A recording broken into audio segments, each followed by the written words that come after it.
Let's start in PJM. What's going on Yeah.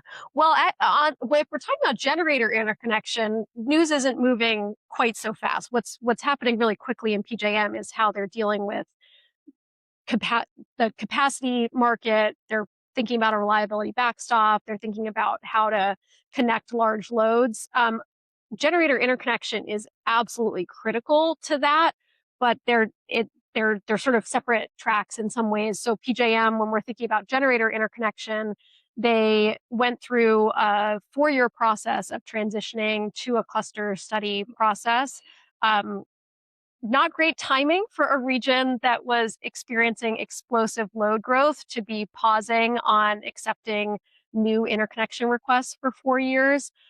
They just completed that sort of transition. Well, they're still working.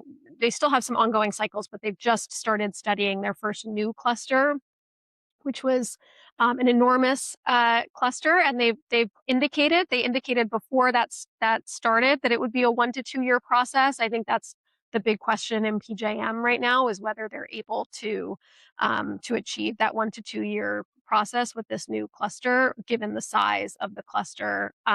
Another thing that I think we'll see as a theme across a couple of the RTOs is this idea of fast track processes. So because PJM had paused on accepting new requests while they were working through this backlog, and while load growth was exploding, they petitioned FERC and got acceptance for some fast track processes, and so that has created some other challenges that maybe we can get into as well. But I think that's kind of the big picture in PJM. They have made progress on clearing that backlog. There were a lot of withdrawals, in I think partly because of the time that those projects there? were sat waiting, and also the high network upgrades the high cost to interconnect that some of these projects face, because there's just a lack of, the system can't absorb all that new generation without some significant new transmission build.